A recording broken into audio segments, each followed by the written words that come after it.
So Diddy's assistant is speaking out for the first time and is coming to expose him. Hey guys, it's Morali, daily and consistent content. Let's get straight into this video where we have a assistant of Diddy. An alleged ex-assistant has come out to expose. His name is Philip Pines, who allegedly worked as Combs' senior executive assistant from 2019 to 2021, and he recalled being at one of Diddy's parties where he was allegedly pushed and forced to drink alcohol when he claims Diddy approached him with a proposition. So this man worked for Diddy for 2 to 3 years. He was a senior executive assistant, guys. So he wasn't just somebody, running around giving him tea. He was somebody who was with Diddy around the clock. Now, I believe this man could have been Alfonso's replacement. I'm not really sure. But Philip Pines obviously has come forth in this new documentary in the ID. And he states saying, I remember hearing the words, "Prove your loyalty to me." Philip Pines claimed in a pre-taped interview airing Tuesday night following the final episode of The Fall of Diddy, he grabbed me by the shoulders, kind of gave me a quick massage like a coach would give a player that's about to enter the game, and handed me a condom, pushed me to a girl that was on the couch, a guest. The woman allegedly gave her complete consent to Pines before they engaged, when he claimed he agreed in part because he feared retaliation from Diddy. He got me. It was a circus. He did whatever he wanted, and we were just at his disposal. He's a predator. I mean that in a sexually charged way, in a manipulation way. He has an innate ability to make you feel comfortable and to make you do things for him that you would never ever do. At another point in the interview, Pines claimed he wasn't present for any of Combs' alleged freak-offs, which I expected to be mentioned in the rapper's upcoming trial as he faces significant indictments.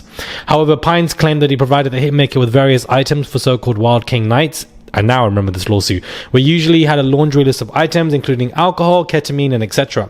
You have mushrooms as well. Baby oil and Astroglide are very important. Candles, Apple TVs, electronics, computers, iPads. A lot of the time there were girls that were under the radar, didn't have a lot of influence.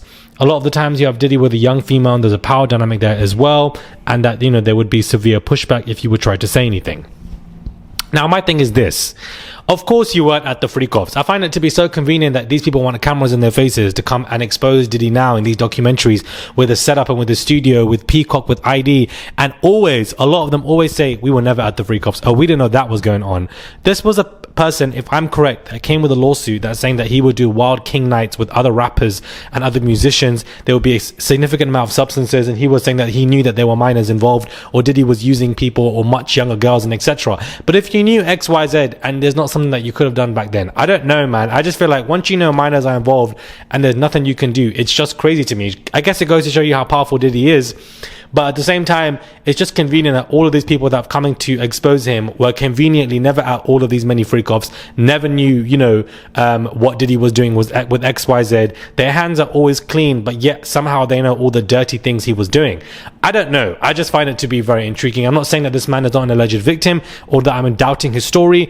Not at all in any way, shape or form. But I always find that that seems to be the narrative. Oh, I was never at the freak-offs.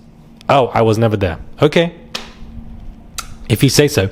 Jamie Foxx coming out to say that he was scared of Jay-Z, and I feel like, this is very odd as to why this is coming out now. But basically, him and Beyonce once made out on set, and that, once they kissed, he was scared that Jay-Z would beat him up and that Jay-Z would come for him. Now, remember, Kanye West did say that, Jay-Z, please don't send your people on me. Please don't send your people on me. And of course, Jamie Foxx and P. Diddy have a very fragmented relationship, to say the least. And a lot of people thought that Diddy had something to do with Jamie Foxx being in hospital, getting pneumonia, and etc. And it was odd. Of course, this was in regards to the first project, the movie Dreamgirls, a project he initially turned down. But why would you be so? I don't understand why anybody would be scared of Jay-Z. I'm so sorry, and I'm so confused. I'm not saying this man is not powerful, but if you're doing something with his wife or girlfriend on set, and you know that you're there for work, why would you even have any kind of fear in you that Jay-Z would come for you or beat you up or send his people and etc. Whether you're joking or not. They say that people who joke really aren't joking, and I feel like it definitely applies here, because there wouldn't be an inclination of me to even feel scared of Jay-Z if I was doing something with his wife on set and then we're both working, we're both clocking in, we're both in a shift. So the fact that you would feel scared of Jay-Z and scared that he would beat you up is a kind of character telling motion of Jay-Z and what he would do.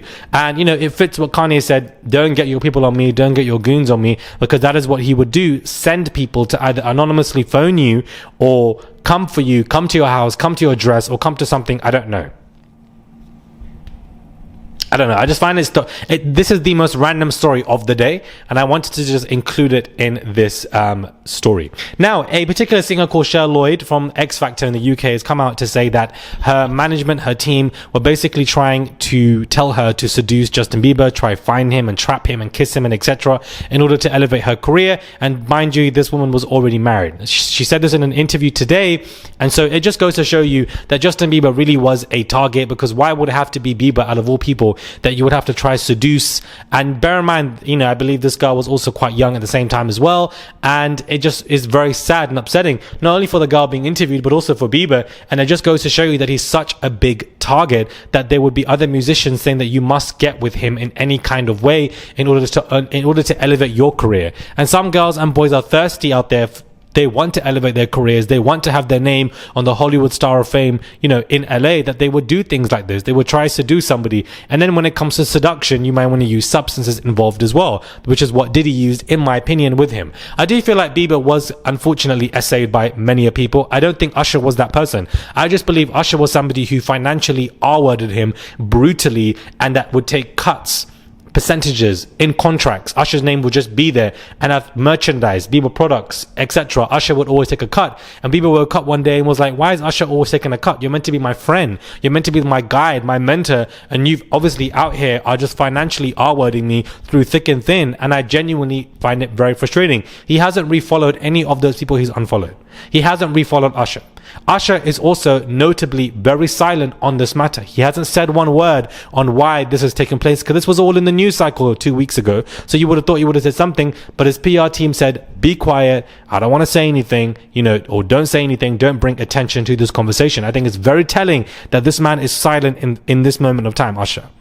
I think it's very telling.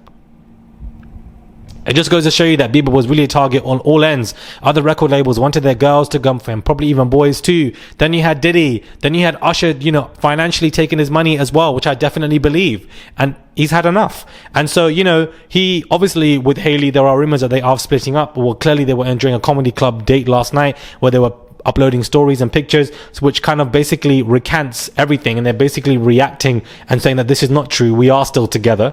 They were also joined by Tate McRae as well, and that everything is okay. So I believe this was kind of a reaction to say, I am doing okay, I'm doing fine, there aren't any issues with me and Hailey, nothing bad is going on.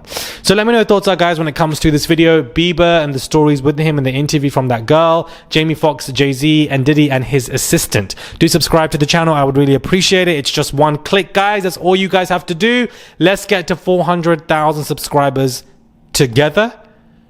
I would appreciate it. Send us super thanks. They go a long way. There's a $sign there. You can send whatever you want. And I'll catch you guys soon for another video.